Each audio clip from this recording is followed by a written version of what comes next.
ఆదికాండము 24వ అధ్యాయము 1, 2, 3 వచనములు చూద్దాం. అబ్రహాము బహుకాలము గడిచిన వృద్ధుడై ఉండెను. అన్ని విషయములోనూ యెహోవా అబ్రహామును ఆశీర్వదించెను. అప్పుడు అబ్రహాము తనకు కలిగిన సమస్తమును ఏలుచుండిన తన ఇంటి పెద్ద దాసునితో, నీ చెయ్యి నా తొడ కింద పెట్టుము. నేను ఎవరి మధ్య కాపురమున్నానో ఆ కానానీయుల కుమార్తెలలో ఒకదాన్నైను నా కుమారునికి పెళ్లి చేయక, నా స్వదేశమందున్న నా బంధువుల యొద్దకు వెళ్ళి ఇస్సాకును నా కుమారునికి భార్యను తెచ్చినట్లు ఆకాశము యొక్క దేవుడును భూమి యొక్క దేవుడినైన యెహోవా తోడని నీ చేత ప్రమాణము చేయించెదనెను. అబ్రహాము ఇంట పెద్ద దాసుడు ఎలియాజర్ని అబ్రహాము పిలిచి ఒక శ్రేష్టమైనటువంటి బాధ్యతను అప్పచెప్తున్నాడు. అది ఎంతో ఇబ్బందితో కూడినది. ఎందుకంటే అబ్రహాము ఇంట దాసదాసీలు, బహు సమృద్ధి కలిగినటువంటి ఆస్తిపరుడుగా ఉన్నాడు అబ్రహాము. సమృద్ధి కలిగినటువంటి ఆస్తిపరుడు. అటువంటి ఆస్తిపరుడికి, విశ్వాసులకు తండ్రి అయినటువంటి అబ్రహాము ఇంటికి ఒక కోడలను తీసుకొని వచ్చే బాధ్యత ఎలియాజరుకు అప్పచెప్పబడుతుంది. ఆ సమయంలో ఎలియాజరు యొక్క గుణగణములు ఎలా ఉన్నాయో దేవుడు పరిశుద్ధ గ్రంథములో రాసి ఉన్నాడు. ఎటువంటి మనస్తత్వము ఎలియాజరు కలిగి ఉన్నాడు చూడండి. మోషే నాయకుడు అనేక మందిని ఆత్మీయ యాత్రలో నడిపించాడు. కానీ మోషే యొక్క వస్త్రధరణ ఎలా ఉందో రాయలేదు. కానీ మోషే మాటలు ఎలా ఉన్నాయి, మోషే యొక్క హృదయం ఎలా ఉంది, మోషే తీసుకున్న నిర్ణయాలు ఎలా ఉన్నాయి, మోషే యొక్క ఆత్మీయ జీవితం ఎలా ఉందో రాయబడింది. అలాగనే ప్రతి ఒక్కరి జీవితంలో కూడా వారు ఎటువంటి వస్త్రాలు వేసుకున్నారు, ఏ రీతిగా వారు రెడీ అయ్యారనేది రాయబడాల. కానీ వాళ్ళ గుణగణములు రాయబడ్డాయి. ఇక్కడ ఎలియాజరు కూడా పై రూపంలో ఎలా ఉన్నాడు అని రాయబడాల. తన అంతరంగ స్వభావం గురించి రాసి ఉన్నాడు. దేవుడు మనలను అంతరంగ స్వభావాన్ని దృష్టిస్తున్నాడు. మీకు ఇచ్చినటువంటి పనిపాటల్లో, మీరు కలిగి ఉన్న పనిపాటల్లో, మీరు కలిగి ఉన్న ఆత్మీయ జీవితాన్ని కనపరచాలా. మీరు కలిగి ఉన్న సమస్యల్లో మీరు కలిగి ఉన్న విశ్వాసాన్ని కనపరచాలా. మీరు వెళ్తున్న మార్గములో మీరు నేర్చుకున్న మంచి క్రియలను, సత్క్రియలను కనపరచాలా. దేవుడు వీటిని దృష్టిస్తున్నాడు. అది మర్చిపోవద్దు. మీ యొక్క సత్క్రియలు ఎలా ఉన్నాయి, మీ యొక్క విశ్వాస జీవితము ఎలా ఉంది, మీరు తీసుకున్న నిర్ణయాలు ఎలా ఉన్నాయి, వీటి మీదనే ఆధారపడింది నీ ఆత్మీయ జీవితము. నీవు పరలోకానికి వెళ్ళే విధంగా ఉన్నావా, లేకపోతే నరకానికి వెళ్ళే మార్గంలో ఉన్నావు అనేది రుజువు చేస్తుంది. కనుక బహుజాగ్రత్తగా హృదయ అంతరంగముల విషయంలో లక్ష్యం ఉంచండి. మీ జీవితంలో మీరు ఎలా మాట్లాడుతున్నారు, మీ మాటల వల్ల ఎటువంటి పరిస్థితులు మీరు డిస్కస్ చేస్తున్నారు, ఎటువంటి సమస్యలు మీరు ఎదుర్కొంటున్నారు, వీటిని మీరు లక్ష్య పెట్టాలా. అంతేకాని వారిని వీరిని చూసి వారిలో ఆ తప్పు ఈ తప్పు ఉంది అని గ్రహించడంలో ఏది కూడా మీరు ఆత్మీయంగా అభివృద్ధిని చూడలేరు. కానీ మన ఆత్మీయ జీవితంలో మన మిస్టేక్స్ ఏమిటి, మనము కలిగి ఉన్నటువంటి బలహీనతలేమిటి, బంధకానాలేమిటి, పాపపు జీవితం ఏమిటో మనము గ్రహిస్తే, మనల్ని మనము దృష్టించుకుంటేనే మనము పరలోకపు వారసులం అవుతాం. దేవునికి మహిమ కలుగునుగాక. కనుక ఎలియాజర్ని నమ్మి అంత శ్రేష్టమైన ఆత్మీయ తండ్రిగా ఉన్నటువంటి, అనేకమైన జనులకు విశ్వాసులకు తండ్రిగా ఉన్న అబ్రహాము ఏమి చూసి ఎలియాజర్కి ఆ పనిని అప్పచెప్పాడు? ఎందుకు ఎలియాజర్కి అంత శ్రేష్టమైనటువంటి బాధ్యత ఇవ్వబడింది? ఆ ఎలియాజర్లో విశ్వాసులకు తండ్రి అయిన అబ్రహాము ఏది చూసి ఇతనికి అప్పచెప్తే ఇతను చాలా చక్కగా నా యొక్క తలంపులను నెరవేరుస్తాడు, నేనిచ్చిన పనిని సంపూర్ణంగా నెరవేరుస్తాడు? ఎక్కడ అబ్రహాముకి ఎలియాజరు మీద నమ్మకము కుదిరిందో చూద్దాం. అసలు ఎటువంటి స్వభావం కలిగిన వారికి బాధ్యతలు అప్పచెప్పాలా? వారి స్వభావం ఎలా ఉండాలా? వాళ్ళ అంతరంగ జీవితము ఎలా ఉండాలా? దాన్ని బట్టే అబ్రహాము అంత శ్రేష్టమైన బాధ్యతను ఎలియాజర్కి అప్పచెప్తున్నాడు. ఏమిటి ఎలియాజర్లో ఉన్నటువంటి శ్రేష్టమైనటువంటి హృదయము? ఎలియాజర్లో ఉన్నటువంటి ఉన్నతమైనటువంటి లక్షణం ఏమిటి? అంత శ్రేష్టమైన బాధ్యతను ఎలియాజర్కి ఎలా నమ్మి అబ్రహాము అప్పచెప్పాడో చూద్దాం. ఎలియాజరు బయలుదేరి వెళ్తున్నాడు. బయలుదేరి వెళ్తున్న సమయంలో ఒక బావి దగ్గరికి చేరాడు. తనతో పాటు ఒంటెలను తీసుకొని వెళ్తున్నాడు. ఆ రీతిగా ఒంటెలు తీసుకొని వెళ్తున్న సమయంలో తను బావి దగ్గరికి చేరి మోకరించి ప్రార్థన చేస్తున్నాడు. అలాగనే ఎలియాజరుకి ఇవ్వబడినటువంటి ఒంటెలను కూడా మోకరింపజేస్తున్నాడు. ఎంత శ్రేష్టమైన లక్షణము ఎలియాజరు కలిగి ఉన్నాడు! ఎంత శ్రేష్ఠునిగా ఎలియాజరు కనపరుచుకుంటున్నాడు!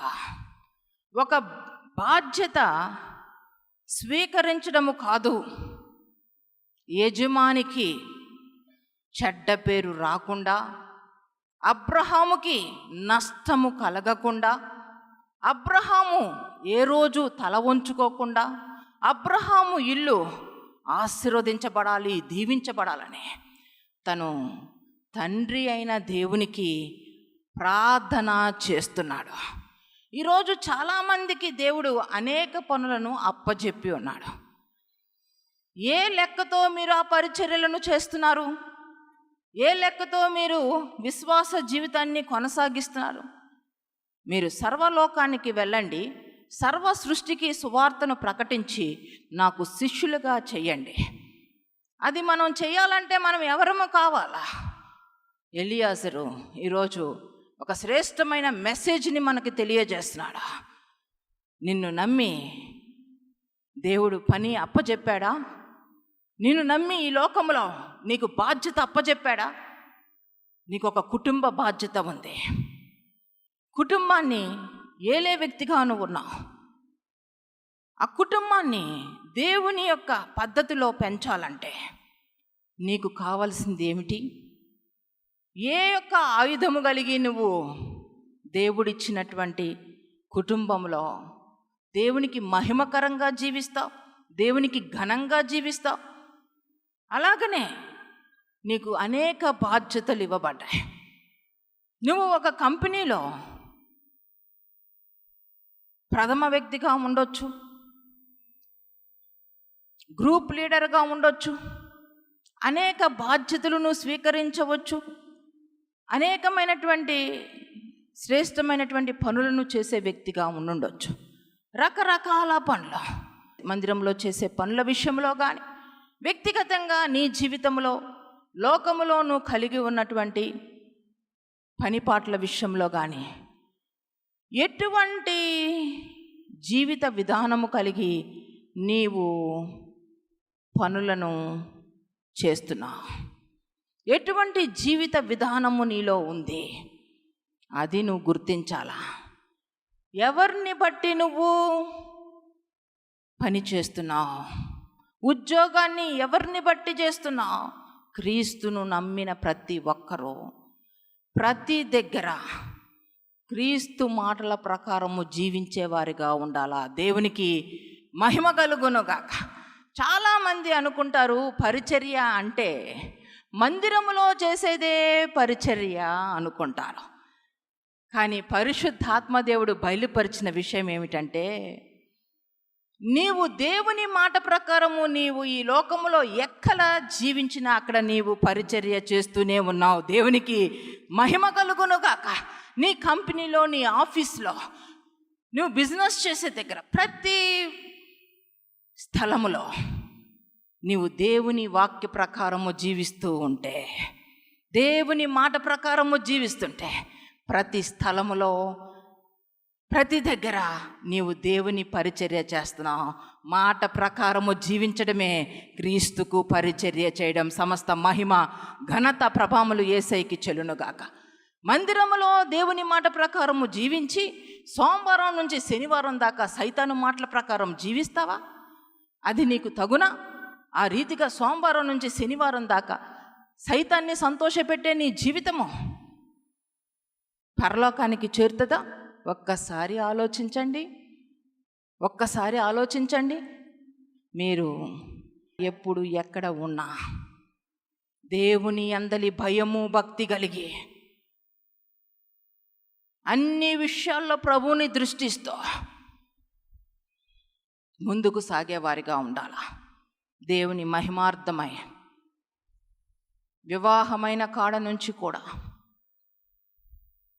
దైవజనులు అనేక ప్రాంతాలకు వెళ్ళి వాక్య పరిచర్య చేస్తూ ఉన్నారు. దేశ విదేశాల్లో వాక్య పరిచర్య చేస్తున్నారు. అలాగనే నా జీవితంలో కూడా చాలా కంట్రీస్ని నేను విజిట్ చేశాను. చాలా విదేశాలకు వెళ్ళాను. చాలా స్థలాలకి వెళ్ళాను. ఎక్కడున్నా దేవునికి మహిమ కలుగునుగాక.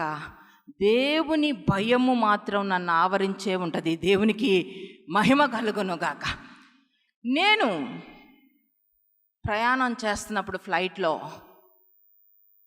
బహుగా కన్నీటి ప్రార్థన చేస్తూ ఉంటా.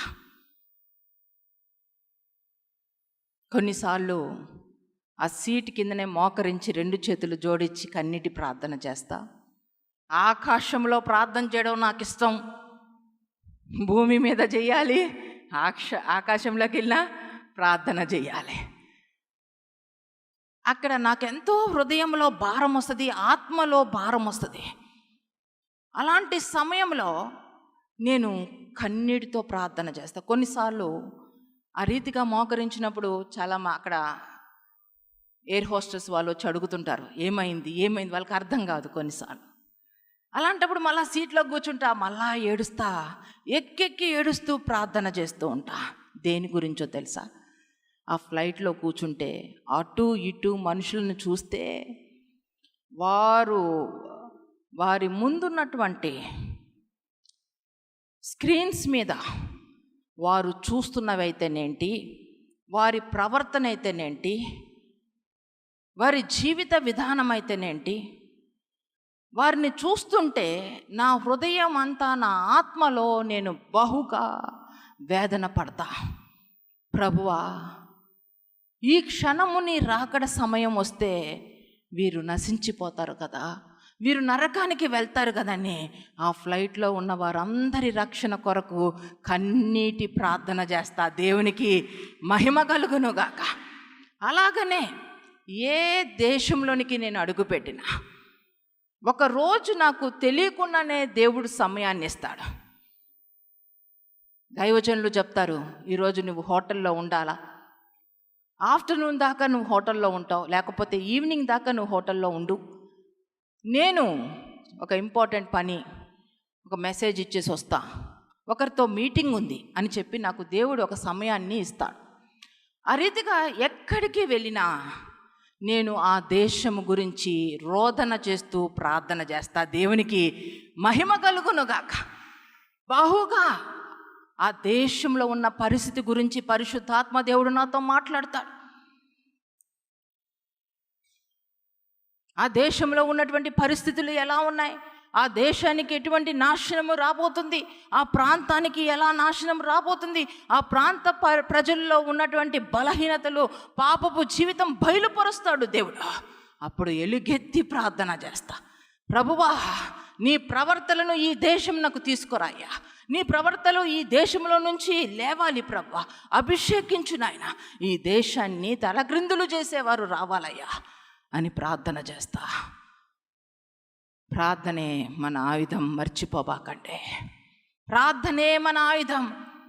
ఎన్ని స్థలాలకి వెళ్ళినా, బ్రాంచెస్కి వెళ్ళినా ప్రార్థన చేస్తున్నప్పుడు ఆ ప్రాంతంలో ఉన్నటువంటి వెలితి ఏమిటి, ఆ ప్రాంత ప్రజలు దేనికి ఎడిట్ అయిపోయి ఉన్నారు, ఆ ప్రాంత ప్రజలు ఎంత బలహీనులైపోయారు, ఉగ్రత దినమున ఆ ప్రజలకు పట్టే గతి ఏమవ్వబోతుందని పరిశుద్ధాత్మ దేవుడు బయలుపరిచినప్పుడు ఇంకా ఏ పని చేస్తున్నా కళ్ళెమిటి నీళ్ళు వస్తూ ఉంటాయి. నాకు బహుగా రోదిచ్చి వస్తాను. ఎందుకో తెలుసా, ఏ దేశానికి వెళ్ళినా అక్కడ నా కన్నీళ్ళు కార్చి, నా కన్నీటితో ప్రార్థన చేసి బయటికి రావాలి. నేను ఇక్కడున్నా నా కన్నీళ్ళు మీ దేశాల్లో ఉన్నాయండి. నేను ఇక్కడ ఉన్నా వేరే దేశాల కోసం, నశించిపోయే ఆత్మల కోసం కన్నీరు కార్చి ప్రార్థన చేసి వచ్చా. ఆ దేశాన్ని, ఆ యొక్క ప్రజలను ప్రభు చేతుల్లో అప్పచెప్పి వచ్చా. అంటే ఎందుకు చెప్తున్నానో తెలుసా, ప్రార్థించేవారిగా ఉండాలా. ఇక్కడ ఎలియాజరు దేశంగానే దేశానికి వెళ్ళిపోయాడు. అక్కడ బావి దగ్గరికి అనేక మంది కన్యకలు వస్తారు గనుక అక్కడ మోకరించుతున్నాడు. తను మోకరించడమే కాకుండా తను కలిగి ఉన్నటువంటి ఒంటెలను కూడా మోకరింపజేస్తున్నాడు. దేవునికి మహిమ కలుగునుగాక. నీ జీవితంలో నువ్వు ఆత్మీయంగా జీవించినట్లయితే నీ చుట్టూ ఉన్న వారిని ఆత్మీయంగా నడిపిస్తావు, ఆత్మీయంగా జీవింపజేస్తావు. నువ్వు ప్రార్థనాపరునిగా ఉన్నట్లయితే నో డౌట్ నీ చుట్టూ ఉన్నవారు ప్రార్థనాపరులు అవ్వవలసిందే. నా చుట్టూ ఒకరిద్దరు ముగ్గురు ఉంటారు. కొన్నిసార్లు వాళ్ళ ప్రవర్తన చాలా ఇబ్బందిగా ఉంటుంది, చాలా డిస్టర్బ్డ్గా ఉంటారు. నేను అంటాను, నేను ఆఫీస్కి వెళ్తే ఒకటే చెప్తా, వాళ్ళ బాధ్యత మీరు మోకరించి ప్రార్థన చేసుకోండి. కొన్నిసార్లు వాళ్ళు అంటారు, అమ్మగారు మాకు కన్నీరు రావడంలా. అయితే నేనంట, 1 గంట కాదు, 2 గంటలు కాదు, 3 గంటలు కన్నీళ్ళు వచ్చేంత వరకు ప్రార్థన చేయి, కన్నీటితోనే ప్రార్థన చేయి అంతే. అంటే ఎవరైనా నా ఎదుట ఎవరైనా ఇష్టానుసారంగా ప్రవర్తించారంటే నేను వేసే పనిష్మెంట్ ఏమిటి, కన్నీటి ప్రార్థన చేయాలా. అది కూడా ఎక్కడ, నా ఆఫీసు రూమ్లోనే ప్రార్థన చేసుకోండి. అప్పుడు మీరు దైవజనులని, దేవుని విసిగించేవారిగా ఉండరు, దైవజనుల్ని వేదన పరిచేవారిగా ఉండరు, దేవుణ్ణి గాయపరిచేవారిగా ఉండరు. మీరు ప్రార్థన చేసుకున్నట్లయితే పరిశుద్ధాత్మ దేవుణ్ణి సంతోషపరుస్తారు. ప్రార్థన లేకుండా పనిచేసేవారిగా ఉన్నట్లయితే పరిశుద్ధాత్మను దుఃఖపరుస్తారు. ఇక్కడ ఎలియాజరు అబ్రహామును సంతోష పెట్టాలని అనుకుంటున్నాడు. అబ్రహాముని యోగ్యంగా ఎంచి ఉన్నాడు. అబ్రహాము విశ్వాసులకు తండ్రి, నమ్మి ఒక బాధ్యతను అప్పచెప్పి ఉన్నాడు. దేని ద్వారా ఆ బాధ్యత నెరవేర్చాలి? దేవుని ద్వారానే ఆ బాధ్యత నెరవేర్చబడాలా. దేవునికి మహిమ కలుగునుగాక. దేవుని సహాయము ద్వారానే ఆ బాధ్యతలో తను ముందుకు సాగాలనుకుంటున్నాడు. ఈరోజు మందిరంలో ఉన్నవారు ఎంతవరకు మీరు దేవుని సహాయాన్ని కోరుకుంటున్నారు? మీ సొంత ఆలోచనలు, మీ స్వబుద్ధి, స్వనీతిని ఆధారము చేసుకొని జీవిస్తున్నారే కానీ యెహోవాను ఆధారము చేసుకొని జీవిస్తున్నారా? కొండల తట్టు నా కన్నులు ఎత్తుచున్నాను, నాకు సహాయము ఎక్కడి నుండి వచ్చును? యెహోవా వల్లనే నాకు సహాయము కలుగును. ఆయన భూమి ఆకాశములను సృజించినవాడు. ఆయన కునుకడు, నిద్రపోడు. కనుక నీ యొక్క భారములను దేవుని మీద వేయాల, దేవుని పాద సన్నిధిలో అప్పచెప్పాలి. Cast your burdens on to Jesus, he cares for you. Jehovah మీద నీ భారము మోపము, అప్పుడు ఆయన మోస్తానని వాగ్దానము చేసి ఉన్నాడు. ఈరోజు మీ జీవితాల్లో ఎంతవరకు మీ బాధ్యతను ప్రభువుకి అప్పచెప్పారు? యవనస్తులు, మీ వివాహ జీవితంలో వివాహము చేసుకోవాలనుకుంటున్నవారు, వివాహ జీవితము కలిగిన వారు ఎంతవరకు ఆ బాధ్యతలను, మీరు కలిగి ఉన్న బాధ్యతను ప్రభువుకి అప్పచెప్పారు? వివాహము కానివారు, అయ్యా నీ చిత్త ప్రకారమే వివాహము జరిగించు. నేను ఏ విషయంలో కూడా ప్రభువా నా సొంతగా ఆలోచించనయ్యా,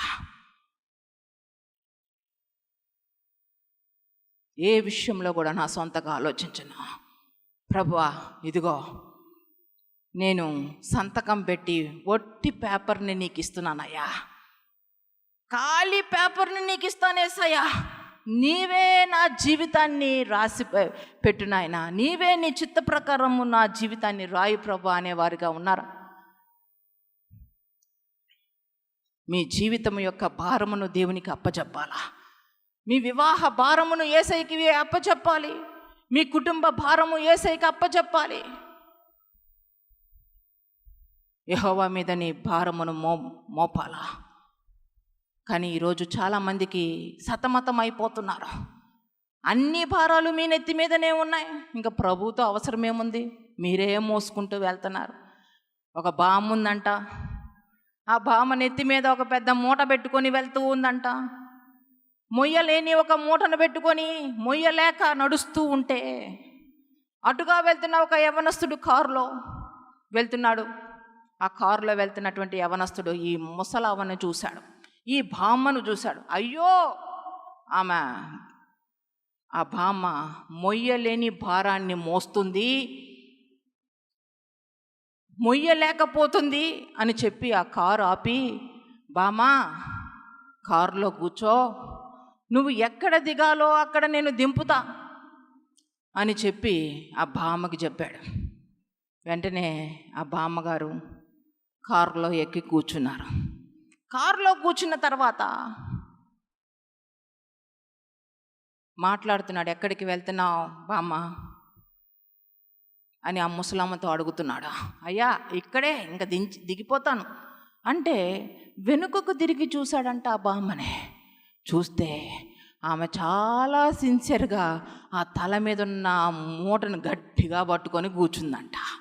ఆమెతో ఆ యవనస్తుడు అంటున్నాడంట, బామ్మ ఆ మొయ్యలేని భారము నువ్వు మోస్తుండగా అది చూసే కదా నేను నా కారులోని కూర్చోబెట్టుకున్నా, ఇంకా ఎందుకు ఆ నెత్తి మీద ఆ భారం మోస్తున్నావు, తీసి పక్కన పెట్టు అంటే, నాయనా నాయనా నన్ను మోయడమే నీ కారు చాలా ఎక్కువయ్యా, ఇంకా నా తల మీద ఉన్న భారము ఎక్కడ మోస్తుంది అన్నదంట.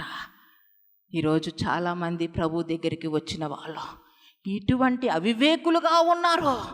ప్రభు పాదాల దగ్గరికి వచ్చిన ప్రతి ఒక్కరు మన భారాలను ప్రభువుకి అప్పచెప్పాలని, మన బాధ్యతలను ప్రభు పేరట జరిగించాలని, మన ఆలోచనలు దేవుని పట్ల నెరవేర్చాలనే జ్ఞానము లేకపోవడం వల్ల సతమతమవుతున్నారు. ఆత్మీయులు సతమతమవుతున్నారు, ఆత్మీయులు అజ్ఞానంగా జీవిస్తున్నారు. కానీ ఎలియాజరుకి తెలుసు తనకు అప్పచెప్పిన బాధ్యత ప్రభు ద్వారానే జరగాల, ప్రభు ద్వారానే అది శ్రేష్టమైన రీతిగా నెరవేర్చాలా అని చెప్పి మోకరిస్తున్నాడండి.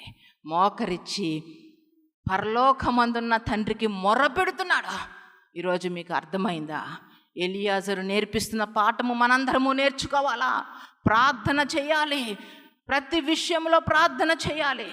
అంతేగాని ప్రార్థన చేపించుకోవడము కాదు. నీకు దేవుడు నోరిచ్చాడు, నీకు పరిశుద్ధ గ్రంథాన్ని ఇచ్చాడు, నీ కొరకు రక్తము కార్చాడు. నీవే ప్రభువు దగ్గరికి వెళ్ళి నీ ప్రతి పరిస్థితిని బట్టి నువ్వు ప్రార్థన చేయాలి. నువ్వు కలిగి ఉన్న భారాలను బట్టి ప్రార్థన చేయాలి. నిర్లక్ష్యంగా ఉండొద్దు. వివాహము చేసుకోవాలా, ప్రార్థన పూర్వకంగా వివాహాలు చేసుకోవాలా. మోకరించి ప్రార్థన చేయండి. ప్రభువా భయంకరమైన లోకంలో ఉన్నానయ్యా, భయంకరమైన మనుషుల మధ్య ఉన్నానయ్యా. ప్రభువా, వివాహము నీ చిత్త ప్రకారమే జరగాలయ్యా, నీకు మహిమకరముగా ఘనముగానే నా వివాహము జరగాలయ్యా.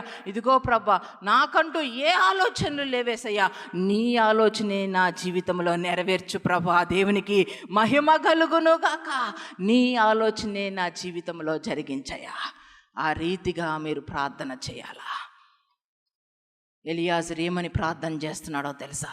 అయ్యా, ఏ కన్యకైతే అమ్మా నాకు నీళ్ళు ఇస్తావా అని అడిగితే ఆ మనాలి, నీకు నీళ్ళు ఇవ్వడమే కాదు, నీ ఒంటెలకు కూడా నీళ్లు చేది పెడతా అని చెప్పి ఏ స్త్రీ అంటదో ఆ స్త్రీయే నా యజమాని ఇంటికి కోడలుగా ఏర్పరచబడిన స్త్రీగా నేను భావిస్తాను అని ప్రార్థన చేస్తున్నాడు. ప్రార్థన చేస్తూ ఉన్నాడు. అంటే ఎవరిని సెలెక్ట్ చేసుకోవాలనుకుంటున్నాడు ఎలియాజరు? ఎటువంటి ప్రార్థన చేస్తున్నాడు? అసలు ఒక వ్యక్తిని సెలెక్ట్ చేయాలి అని అంటే ఆత్మీయుడైనటువంటి ఎలియాజరు కలిగి ఉన్న ఆలోచన ఏమిటి? చురుకైనటువంటి వ్యక్తిని కనుగొనాలా అనుకుంటున్నాడా? చురుకైన వాళ్ళ స్వభావం ఏమిటంటే లేని పనులు కల్పించుకుంటూ ఉంటారు. సోమరిపోతులు ఉన్న పనినే తాకట్టు పెడుతూ ఉంటారు. సోమరి వాని యొక్క లక్షణాలు ఏంటంటే పనులు వదిలిపెట్టి కప్పెడుతూ ఉంటారు. కానీ చురుకైన వారు అంతకంతకీ పనులు కల్పించుకుంటూ ముందుకు వెళ్తారు. చురుకుతనము కలిగిండుట గొప్ప భాగ్యము. దేవునికి మహిమ కలుగును గాక.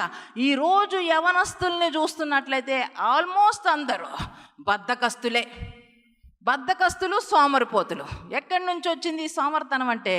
ఎంతసేపు ఆ బెడ్ మీద పడుకొని ఫోన్ పట్టుకుంటే చాలు, ఆ ఫోన్తోనే దినమంతా పూర్తవుతుంది. బద్ధకస్తులు. మమ్మీ అంటదే, లేచి కొంచెం పని చేయొచ్చు కదా, నాకు అసలు బాగలేదు కదమ్మా, కొంచెము నువ్వు పనిలో ఉంటే బాగుంటుంది కదా, నాకు సహాయము చేయండి. మమ్మీ నీ పని నువ్వు చూసుకో, నేనుగా ఏమీ చేయను. తల్లికి సహాయము చేయనటువంటి ఆడపిల్లలు ఎంత దరిద్రత మీ మీదకు వస్తుందో తెలుసా? ఇక్కడ కానీ మీరు పనులు నేర్చుకోకపోతే మీ ఇంటిలో మీ తల్లిదండ్రులకు మీరు సహాయము చేసేవారిగా ఉండకపోతే మెట్టినింట భయంకరమైన ఊడిగమే చేయవలసి వస్తుంది. అక్కడ తప్పించుకోవాలంటే మీ ఇంటిలో పని చేయాలా. ఎంతమంది యవనస్తులు ఈరోజు చురుకుతనమే లేదు, వాళ్ళ మొహాలు చూస్తేనే తెలిసిపోద్ది. చురుకైన లక్షణాలు కనిపించడమే లేదు, యాక్టివ్గా లేరు. అసలు నడిచేదే చూస్తే ఆ కాళ్ళు ఈడ్చుకుంటా నడుస్తున్నారు. నడవాలా వద్దా. ఏందది? ఏంటా జీవితం? చురుకుతనము లేదు. మందిర పనుల్లో చూస్తే ఆ మూల కూర్చుంటారు. మీకంటే 60 ఏళ్ళ పైన వాళ్ళు చూస్తారా, వాళ్ళు చాలా యాక్టివ్గా ఉన్నారండి. ఈ 16లో ఉన్న వాళ్ళతోనే సమస్యగా ఉంది ప్రస్తుతానికి. నాకు 16లో ఉన్నవారే సమస్య, టీనేజర్స్తోనే సమస్య. అసలు వయసు అయిపోయిన అంతా వాళ్ళు చురుగ్గా ఉన్నారు. ఒకప్పుడు అండి యవ్వన వయసులో ఎంతో పనులు చేసేవాళ్ళండి, మౌనంగా కూర్చునేది లేదు. ఎందుకు వాళ్ళు అంత చురుగ్గా ఉండేవాళ్ళంటే ఎంతగా యాక్టివ్గా ఎందుకు ఉండేవాళ్ళంటే వాళ్ళ చేతుల్లో సెల్ ఫోన్స్ లేవు. అందుకని వారి జీవితాలు కూడా చాలా ఆశీర్వదించబడి దీవించబడి ఉన్నాయి. కానీ ఇప్పుడు ఎందుకు దరిద్రత నీ జీవితంలోకి వస్తుందంటే నువ్వు సోమరిపోతువు కాబట్టి. ఓ సోమరి, చీమల యొద్దకు వెళ్ళు, వాటి నడతలు కనిపెట్టి జ్ఞానము తెచ్చుకొనుము. ఇంకొంచెము నిద్రపోతానని ముడుచుకునేలా ఆయుధస్తుడు వచ్చినట్లు దారిద్రత నీ మీదకి వస్తుంది అంటున్నాడు. దరిద్రత ఈరోజు ఎక్కడ మీరుంటే ఆ ఇంటిలో దరిద్రత. తల్లిదండ్రులే తిడుతున్నారు, కన్న తల్లిదండ్రులే దరిద్రుడా, దరిద్రత కలిగిన వ్యక్తి. ఎందుకంటే నిన్ను చూస్తుంటే వాళ్ళకి అంతకంటే గొప్ప మాట అనాలని అనిపించడం, అలా అంతకంటే ఇంకా ఎక్కువ మాటలు అనాలనిపించడం. అందుకే దరిద్రురాలా, దరిద్రుడా, దరిద్రుడా. ఎందుకంటే ఆ ఇంటిలో దరిద్రత వచ్చేసింది దీన్ని బట్టి. దరిద్రత ఎంతసేపు? మీ జీవితాల్లో చురుకైన వారిగా మీరు ఉండాలా? ఆశీర్వదించబడాలని ఉందా? అభివృద్ధి పొందుకోవాలని ఉందా? అయితే సోమరితనాన్ని విడిచిపెట్టండి. దరిద్రత నీ మీదకి రాకుండా ఉండాలంటే సోమరితనాన్ని విడిచిపెట్టి చురుకుతనాన్ని కలిగి జీవించాలా. హెబ్రీ స్త్రీలు ఐగుప్తు స్త్రీల వంటి వారు కాదు, వారు చురుకైన వారు. ఎవరు సాక్ష్యం చెప్తున్నారో తెలుసా? ఐగుప్తు దేశంలో ఉన్న మంత్రస్థానులు హెబ్రీ స్త్రీల గురించి సాక్ష్యము చెప్తున్నారు. ఈరోజు నీ తల్లి నీ గురించి ఏం సాక్ష్యం చెప్తుంది? నీ ఆత్మీయ తల్లి నీ గురించి సాక్ష్యం చెప్పమంటే ఏం చెప్తారు? తలనొప్పి వస్తే మూల కూర్చుంటావని చెప్తారా? కాలు నొప్పి వస్తే మూల కూర్చుంటారని చెప్తారా? ముందుకు నడవలేక ఒకటే దరిద్రత అండి, దరిద్రత, దరిద్రత. కనీసం చురుగ్గా పనులు కూడా చేసుకోలేరు. ఆ చేతుల్లో బలం కలిగి ఉండరు. యెహోవా యందు భయభక్తులు కలిగిన స్త్రీ, గుణవతైన స్త్రీ అటుది ముత్యముల కంటే, విలువైన ముత్యముల కంటే శ్రేష్టమైన వ్యక్తిగా ఉంది. ఆమెకున్నటువంటి ఆశీర్వాదాలన్నీ రాయబడి ఉంటే అందులో ఒక శ్రేష్టమైన మాట ఉంటుంది. ఆమె బలముగా తన చేతులతో పనిచేయను, చురుకైన లక్షణాలు కలిగినటువంటి స్త్రీగా ఉంది. గుణవతైన స్త్రీ గురించి యవనస్తులు ఒక విషయం మీరు గ్రహించాలా. ఈరోజు పెళ్ళిళ్ళు చేసుకుంటున్న వారందరూ పైకే చూస్తున్నారు. పైన మోడర్న్ డ్రెస్సులు వేసుకుంటుందా లేదా, మేకప్ బాగా చేసుకుంటుందా లేదా, లేకపోతే పర్సనాలిటీ బాగుందా లేదా, పొడవ ఎంత ఉంది, సన్నంగా ఉందా లేదా, కలర్ ఉందా లేదా, ఇవి చూసుకుంటున్నారు. వీటి వల్ల ఏ ఉపయోగము లేదు. పరిశుద్ధ గ్రంథములో మరి గుణవతైన స్త్రీ గురించి రాయబడినప్పుడు లెమూయేలు తల్లి లెమూయేలుకి ఉపదేశము చేస్తుంది. గుణవతైన స్త్రీ ఎలా ఉంటుందో ఉపదేశము చేస్తుంది, బోధిస్తుంది లెమూయేలుకి తల్లి. అలా చేస్తున్నప్పుడు ఆమె బాహ్య సౌందర్యము గురించి అక్కడెక్కడ మాట్లాడటము లేదు, కానీ ఒక చివరికి వచ్చే ఒక మాట ఉంటుంది, అందం మోసకరము, సౌందర్యము వ్యర్థము. నాయనా, ఆత్మీయ తల్లిగా మీకు ఈరోజు తెలియజేస్తున్నా. బహుగా సెలెక్ట్ చేసేసుకుంటున్నారు కదా భాగస్వామిని, లైఫ్ పార్ట్నర్ని చాలా ఈజీగా సెలెక్ట్ చేస్తాం. ఆగండి, కొంచెం ఆగండి, కొంచెం ఆగండి. పరిశుద్ధ గ్రంథం బట్టి నువ్వు సెలెక్ట్ చేసుకుంటే నీ జీవితంలో ఉన్న అంధకారము తొలగడమే కాదు, నువ్వు బహుగా ఆశీర్వదించబడతావు, దీవించబడతావు. దేవునికి మహిమ కలుగును గాక. దేన్ని బట్టి వివాహాలు జరిపించుకోవాలనుకుంటున్నారు? ఆత్మీయ తల్లిగా నేను మీకు తెలియజేస్తున్నా, యెహోవా యందు భయభక్తులు కలిగిన స్త్రీని సెలెక్ట్ చేసుకోవాలా. గుణవతైన స్త్రీ గురించి మాట్లాడుతున్నప్పుడు ఆమె ఆకారము గురించి మాట్లాడడంలా, ఆమె సొగసు గురించి సౌందర్యము గురించి మాట్లాడడంలా, ఆమె వేసుకున్నటువంటి వాటిని బట్టి కాదు, ఏ విధంగానూ బాహ్య సౌందర్యము గురించి ఆమె మాట్లాడడం లేదు, కానీ అంతరంగ స్వభావము గురించి మాట్లాడుతుంది. ఆమె కష్టపడే జీవితము కలిగి ఉంది, పేదలకు సహాయము చేసే జీవితము కలిగి ఉంది, యెహోవా యందు భయభక్తులు కలిగి ప్రార్థించే జీవితం ఆమె కలిగి ఉంది. ఆమె ఇంటి వారి విషయములలో భయపడని వ్యక్తిగా ఉంది, ధైర్యం వహించే వ్యక్తిగా ఉంది. అన్ని విషయాల్లో భర్తకు సహకరిస్తుంది. ఆమె పెనిమిటి అంట దేశపు పెద్దలతో కూడా కూర్చుండును, గవిని యొద్ద పేరుగొనిన వానిగా నిలబడతాడట. అతని లాభప్రాప్తికి వెలితి కలగదంట. గుణవతైన స్త్రీ నీ యొక్క జీవితంలోకి వస్తే చాలు నాయనా అని చెప్తుంది లెమూయేలు తల్లి. లెమూయేలుకి ఉపదేశము చేస్తుంది, ఎటువంటి స్త్రీ కావాలని జీవితంలోనికని తెలియచేస్తుంది. చివరికి వస్తే ఒక మాట అంటుంది, అందాన్ని చూసుకోవద్దు నాయనా, అందం మోసకరము, సౌందర్యము వ్యర్థము. యెహోవా యందు భయభక్తులు కలిగిన స్త్రీ, యెహోవా యందు భయభక్తులు కలిగిన స్త్రీ కొనియాడబడును. దేవునికి మహిమ కలుగును గాక. దేవుణ్ణి కలిగి ఉన్న ప్రతి స్త్రీ కూడా ఆ మొహములో తేజస్సు ఉంటుంది. అంతరంగములో పరిశుద్ధాత్మతో నింపబడిన ప్రతి ఒక్క స్త్రీ కూడా దేవుని యందలి భయము భక్తి కలిగిన స్త్రీ. ఆమె అన్ని విషయాల్లో కూడా యోగ్యకరంగా ఉంటుంది, ధన్యకరంగా ఉంటుంది. కనుక పై రూపాన్ని లక్ష్య పెట్టకుండా యెహోవా యందు భయభక్తులు కలిగిన స్త్రీలను చేసుకోవడానికి సిద్ధపడండి. ఆమెలోనే దాగి ఉంది నీ లాభ ప్రాప్తికి వెలితి కలగదు. ఆమె భయభక్తులు కలిగిన స్త్రీలోనే దాగి ఉంది దేశపు పెద్దలతో నువ్వు కూర్చోవడం. భయభక్తులు కలిగిన స్త్రీలోనే దాగి ఉంది గవిని యొద్ద నీ జీవితము పేరు కలిగినటువంటి వ్యక్తిగా జీవించడం. సమస్త మహిమ ఘనత ప్రభావములు యేసయ్యకి చెల్లునుగాక. కనుక ఎలా పడితే అలా బాహ్య సౌందర్యం చూసి ఇప్పుడు దాకా ఎవరు నచ్చల, ఆ అమ్మాయిని చూడంగానే అబ్బో నేను అలా అనుకున్నాను అలానే ఉంది. ఆ హీరోయిన్లాగా కనిపిస్తుందంట. అబ్బో హీరోయిన్లాగా తీసుకోరా, 3 చెరువులు నీళ్ళు తాగిస్తుంది సరిపోద్ది. ఇంకా కోట్ల చుట్టూ తిరుగుతూ ఉందో కానీ నాశనకరమైన వారిని ఎత్తిన పెట్టుకుంటే నీ బతుకేమైపోద్ది, నాశనం అయిపోద్ది. దరిద్రతను తీసుకుని వచ్చి నెత్తిన పెట్టుకుంటే నీ జీవితం అంతా దరిద్రమేక. మేలుకో, పిచ్చి పిచ్చి ఆలోచనల జోలికి వెళ్ళబాకు, అటు ఇటు చూడబాకు. దేవుణ్ణి దృష్టించి వివాహాలు చేసుకోండి.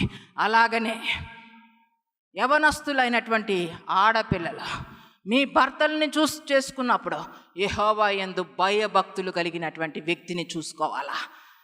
పురుషునికి శ్రేష్టమైన గుణం ఏమిటంటే కష్టపడే తత్వము, కష్టపెట్టే తత్వము కాదు. ఈరోజు చాలామంది కుటుంబాల్లో భార్యను కష్టపెడుతూనే ఉంటారు. భార్య పోయి ఉద్యోగం చేయాలా, ఈ వ్యక్తి ఏమో ఇంట్లో కూర్చొని ఛానల్స్ ఒకదాని తర్వాత ఒకటి. కనీసం ఆ ఛానల్స్కి ఒక 1000 రూపాయలు అయితే కట్టుకునే ముఖం కూడా కాదు. ఇది సోమరిపోతు. ఇటువంటి వాళ్ళని మీరు చేసుకుంటే, ముఖాలు చూసి చేసుకుంటే మోసపోతారు, జాగ్రత్త. హీరోలాగా ఉన్నాడు, నడుస్తుంటే అలా ఎంతసేపు నడుస్తాడు ఏంటట, ఎంతకాలం ఉంటుంది ఏంటి మరి పర్సనాలిటీ. అర్థమైందా?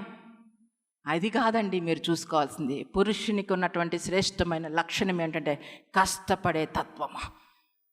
నీకు ఏం చదివావు, సర్టిఫికేట్ చూపించు, మోసపరచొద్దు. ఎక్కడ కంపెనీలో పని చేస్తున్నావు, నీకు వచ్చే డబ్బు ఏమిటి, ఎంతవరకు నువ్వు పని చేస్తున్నావు, ఎంతవరకు సంపాదిస్తున్నావు, అటుది నువ్వు చూసుకోవాలి. నీ బిడ్డలను నిన్ను కష్టపడకుండా పెంచుకునే విధంగా ఉండాలా, పెంచే విధంగా ఉండాలా, పోషించాలా. భర్త పోషించాలా, పట్టించుకోవాలా. కనుక మీరు అతని పై రూపాన్ని చూడొద్దు, పై పర్సనాలిటీ కాదు. అతను కష్టపడతాడా లేదా, కష్టపడే గుణము ఉందా లేదా. అతని కష్టపడడం చేత కాకపోతే నీ జీవితం అంతా కష్టపెడతాడు, జాగ్రత్త. కనుక యవనస్తులైనటువంటి సిస్టర్స్ పై రూపాన్ని చూసి చేసుకోవడం కాదు, యెహోవా యందు భయము భక్తి కలిగి ఉండాలా. భయభక్తులు కలిగిన జీవితము, దేవుని భయము అతనిలో ఉండాలా. దేవుని గురించి మాట్లాడే మాటలు ఉండాలా. లోకానుసారంగా మాట్లాడితే అంతే ఖచ్చితంగా ఉండండి. ఎందుకంటే యవనస్తులైనటువంటి వారు, యవనస్తులైన అమ్మాయిలు, మీరు తల్లిదండ్రుల దగ్గర 23 సంవత్సరాల నుంచి 25 సంవత్సరాల వరకే ఉంటారు. కానీ మీరు వివాహము చేసుకోబోయే వ్యక్తితో 50 సంవత్సరాలు జీవించవలసి ఉంటుంది. కనుక జ్ఞానము కలిగి, వివేకము కలిగి, వివాహ విషయంలో ప్రభు పాదాలను ఆశ్రయించి వివాహాలు చేసుకోండి. మొట్టమొదటిగా మీరు చూడాల్సింది అతను కష్టపడే వ్యక్తే కాదా, దేవుని యందలి భయము భక్తి ఉందా లేదా, అతను ఎంత సంపాదిస్తున్నాడో, ఏం పని చేస్తున్నాడో, అతను కుటుంబాన్ని పోషించే విధంగా ఉన్నాడా లేదా. పెళ్ళి కాదు ముఖ్యం, భార్యను కన్నీరు పెట్టనీయకుండా భార్యను చూసుకోవాలి, అది ముఖ్యం. పిల్లలకు ఉన్నతంగా చదువులు చెప్పించి వారిని పట్టించుకోవాలి, అది ముఖ్యం. నీ కుటుంబం అంతట్లో దరిద్రత ఉండకుండా అన్ని విషయాల్లో పురుషుడు చెమట కార్చి సంపాదించి కుటుంబాన్ని పోషించాలా. ఆదాము హవ్వకు దేవుడే చెప్తున్నాడు, ఆదామా నువ్వు వెళ్ళు, వ్యవసాయము చేయి, చెమటోర్చు, కష్టపడు, భూమిని పండించు. దేవుడు చెప్తున్నాడు ఆదాముతో, కష్టపడు, భూమిని దున్ను, పండించు. హవ్వతో చెప్తున్నాడు, నీవు గర్భము ధరించి వేదనతో పిల్లల్ని కను, అంతే.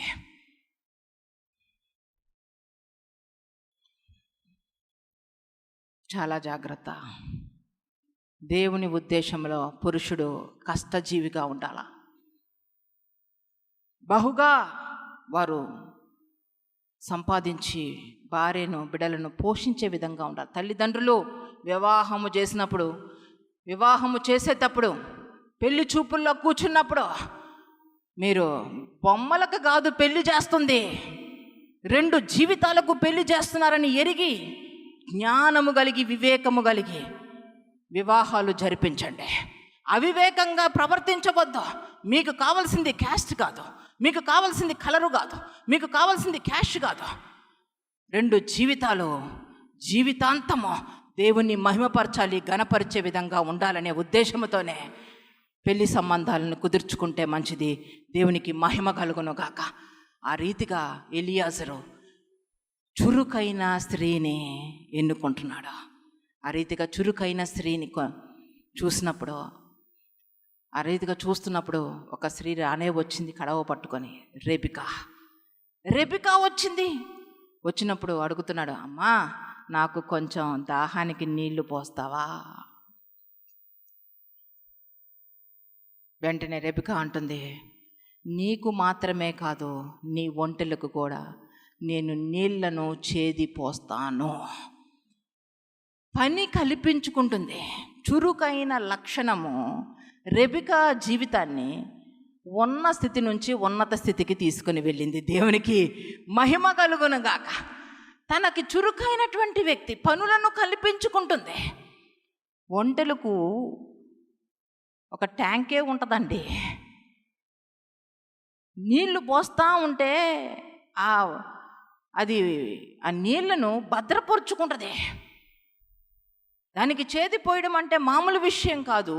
మరి రెబికా తనకున్నటువంటి చేతులతో కష్టపడే తత్వము, చురుకైనటువంటి స్త్రీ కాబట్టి చేది ఎలియాజరుకి నీళ్లు పోయడమే కాదు, ఒంటెలకు కూడా నీళ్లు పోసిందే. వెంటనే ఎలియాజరు బెతూయేలు దగ్గరికి వెళ్ళాడు. వెళ్ళి మాట్లాడుతున్నాడు. ఎంత సమృద్ధిగా అబ్రహాము జీవితాన్ని దేవుడు దీవించాడో, ఆశీర్వదించాడో, సమస్తాన్ని బెతూయేలుకు తెలియచేసి రెబికా విషయం విచారించి వెంటనే ఆమెకి బంగారాన్ని ధరింపజేసి వివాహానికి కుదుర్చుకున్నాడు. చురుకుదనము కలిగి ఉండట గొప్ప భాగ్యము. రెబికాలో ఉన్నటువంటి చురుకైనటువంటి జీవిత విధానము ఆమెను తండ్రి అయిన, విశ్వాసులకు తండ్రి అయిన అబ్రహాము ఇంట కోడలుగా నిలబెట్టింది. దేవునికి మహిమ కలుగునుగాక. ఒట్టొట్టిగా ఉండి ఆశీర్వదించబడ్డం అంటే ఒట్టొట్టిగానే ఉంటుంది మీ జీవితాల్లో. జీవితాన్ని కలిగి చూపించండి, జీవితంలో ప్రవర్తన కలిగి చూపించండి. ప్రార్థనాపూర్వకంగా మీరు అన్ని విషయాల్లో ముందుకు సాగాల. ఎలియాజరు నేర్పిస్తున్నాడు, ఒక బాధ్యతను కలిగి ఉన్నావా? దేవుడు నీకు బాధ్యతనిచ్చాడా? ప్రార్థన ద్వారానే నెరవేర్చాలా. ప్రార్థన చేయాలా, నువ్వు ప్రార్థన చేయాలి, నీ చుట్టూ ఉన్న వారిని కూడా ప్రార్థనలో మోకరింప చేయాలా. ప్రార్థన ద్వారానే సమస్త కార్యములు నెరవేర్చబడాలి. సమస్త మహిమ, ఘనత, ప్రభావములు యేసయ్యకి చెల్లునుగాక. ప్రార్థన చేద్దాం. పరిశుద్ధాత్మ దేవుడు ప్రతి ఒక్కరితో మాట్లాడి ఉంటుండగా ప్రతి ఒక్కరి హృదయ అంతరంగములను పరీక్షించుకొని పరిశీలించుకోండి. సోమరిగా ఏ ఒక్కరూ ఉండవద్దు. చురుకుదనము కలిగి పనులు కల్పించుకుంటూ ముందుకు సాగండి. పని చేసే వ్యక్తులుగా ఉండండి. అది నీకు ఎంతో భాగ్యము. చురుకుదనము కలిగి ఉండుట గొప్ప భాగ్యమా. ఇంతవరకు సోమరిపోతుగా ఉన్నావేమో, చాతగాని దానిగా ఉన్నావేమో, పని పాటల్లో తల వంచుకునే స్థితికి ఉన్నావేమో, దేవుణ్ణి బాధ పెడుతున్నావేమో, దైవజనుల్ని బాధ పెడుతున్నావేమో, కన్న తల్లిదండ్రులను వేదన పరుస్తున్నావేమో. ఈరోజు మార్చుకుంటే మంచిదే. కుటుంబంలో భార్య, ఆ కుటుంబం అంతా ఈగలమయం. ఎక్కడ పడితే అక్కడ నాశనమే, దుమ్ము ధూళి అక్కడే పడి ఉంటారు. ఎక్కడ పడితే అక్కడ. నేను ఒక ఆఫీస్కి వెళ్ళినా నా ఇంటిలో ఉన్న అంత చిన్న దుమ్మును కూడా నేను ఓర్చుకోలేను. ఇది ఈరోజు కాదు, మొదటి నుంచి నాకున్న శ్రేష్టమైన లక్షణం. నా ప్రతి ఒక్కటి చాలా చక్కగా కనబడాల. ఈరోజు యవనస్తులు, మీ పుస్తకాల ఆరా ఎంత దరిద్రంగా ఉంది. మీ యొక్క కబోర్డ్లో ఉన్న బట్టలు ఎంత దరిద్రంగా మూటగట్టి పడేస్తున్నారు. మీ ఇంటిలో ఎట్లా ఉంది దరిద్రత. దరిద్రత దరిద్రత అంటే నీ వల్లే కదా. దుష్టుడు ఆయుధస్తుడిగా నీ ఇంటిలో ఉన్నాడు. ఏది తలపెట్టినా భర్త తలగొట్టుకోవడమే. ఆ ఇల్లంతా చింపిరి ఇల్లుగా చేసుకొని ఉన్నా. నీట్గా ఉండాలా, శుభ్రంగా పెట్టుకోవాలా. చురుకైన స్త్రీ ఎక్కడుంటుందో అక్కడ సమస్తము చక్కగా ఉంటుంది, శుభ్రంగా ఉంటుంది, ఆహ్లాదకరంగా ఉంటుంది, ఆనందమయంగా ఉంటుంది. జాగ్రత్త. ఎట్టి పరిస్థితుల్లో ఆత్మీయులు శుభ్రత లేని దగ్గర ఒక్క నిమిషము కూడా నిలవలేరు. ఈరోజు నీవు ఈగలమయంగా నీ ఇల్లుంటే, బొద్దింకలతో నీ ఇల్లుంటే ఎలా నువ్వు ఆ ఇంటిలో పడుకుంటున్నావు, ఎలా తింటున్నావు? నీవు ఆత్మీయురాలివి కాదు. ఆత్మీయమైన జీవితానికి నీకు సంబంధం లేదు.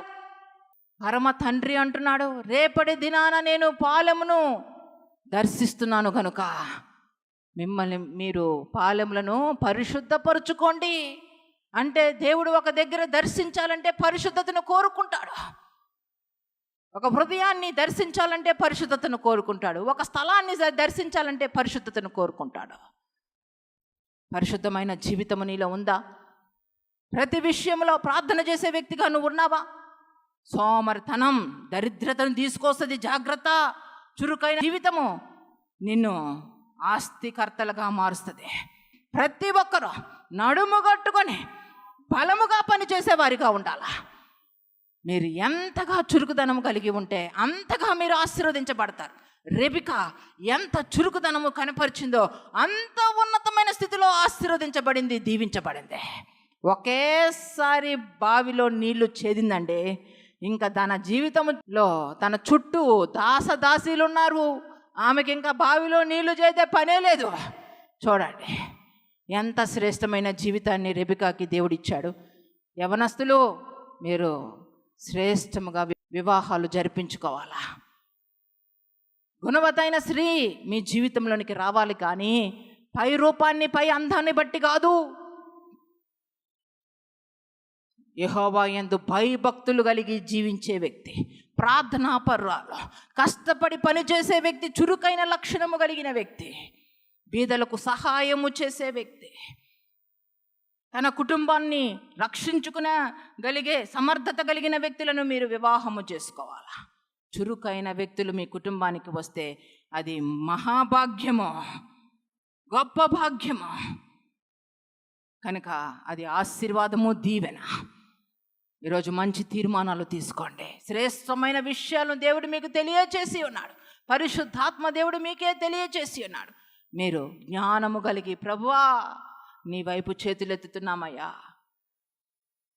ఎన్నో పొరపాట్లు జరిగినాయి నాయన, నన్ను క్షమించని అడగండి, క్షమించమని అడగండి. వాక్య ప్రకారం మీ జీవితాలు మార్చుకోవడానికి, మలుచుకోవడానికి సిద్ధపడండి. ఎవరైతే తీర్మానాలు తీసుకుంటున్నారో మీరు చేతులెత్తి చూపించినట్లయితే మీ కొరకు ప్రత్యేకించి ప్రార్థన చేస్తాను.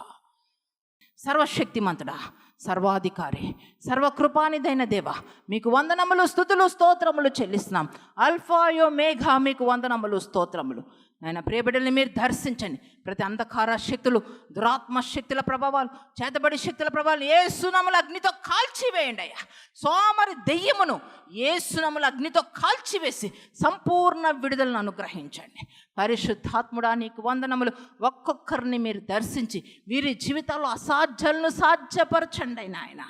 నీ కృపలో భద్రపరచవలసిందిగా కోరుచున్నా. ప్రతి ఒక్కరి చుట్టూ కంచి వేసి కాపాడు తండ్రి. మీ కాపుదల భద్రత మెండుగా అనుగ్రహించండి అయ్యా. నా ప్రియమైన యేసయ్యా, మీ గాయపడిన హస్తంతో ఒక్కొక్కరిని ముట్టండి అయ్యా. పరిశుద్ధ రక్తమును ప్రోక్షింపచేసి సంపూర్ణ స్వస్థత, సంపూర్ణ విడుదల, సంపూర్ణ రక్షణ వస్త్రాన్ని ధరింప చేయవలసిందిగా కోరుచున్నా. మీ బిడ్డలందరినీ మీరు దర్శించి దీవించి ఆశీర్వదించండి నాయన. యవనస్తులు వారి జీవితాలు నాశనము చేసుకోకుండా, ఈ భయంకరమైన లోకములో మోసపోకుండా నాయన, జ్ఞానము కలిగి, నీ అందరి భయము భక్తి కలిగి నాయన, వారి జీవితాలనైనా శ్రేష్టమైన రీతిగా మార్చుకుంటూ సహాయము చేయమని, శ్రేష్టమైన లైఫ్ పార్ట్నర్స్ని వారికి అనుగ్రహించమని, వివాహము కాని వారికి త్వరితగతంగా వివాహాలు జరిపించమని, నీ కృపలో భద్రపరచమని, సంపూర్ణ స్వస్థతను అనుగ్రహించండి అయ్యా. అనారోగ్యమైన వారిని ముట్టి స్వస్థపరచు తండ్రి. ప్రతి దెయ్యపు శక్తులను యేసునామముల అగ్నితో కాల్చివేయదండి. నీ సమాధానము, సంతోషము, శాంతిని అనుగ్రహించమని, సమస్త మహిమ, ఘనత, ప్రభావములు మీకే సమర్పించుకుంటాం. యేసు నామములో, యేసనే శక్తిగల నామములో ప్రార్థన అడిగి వేడుకుంటున్నాము తండ్రి. ఆమెన్. పెద్దగా చెప్పండి. Amen, amen, amen, amen.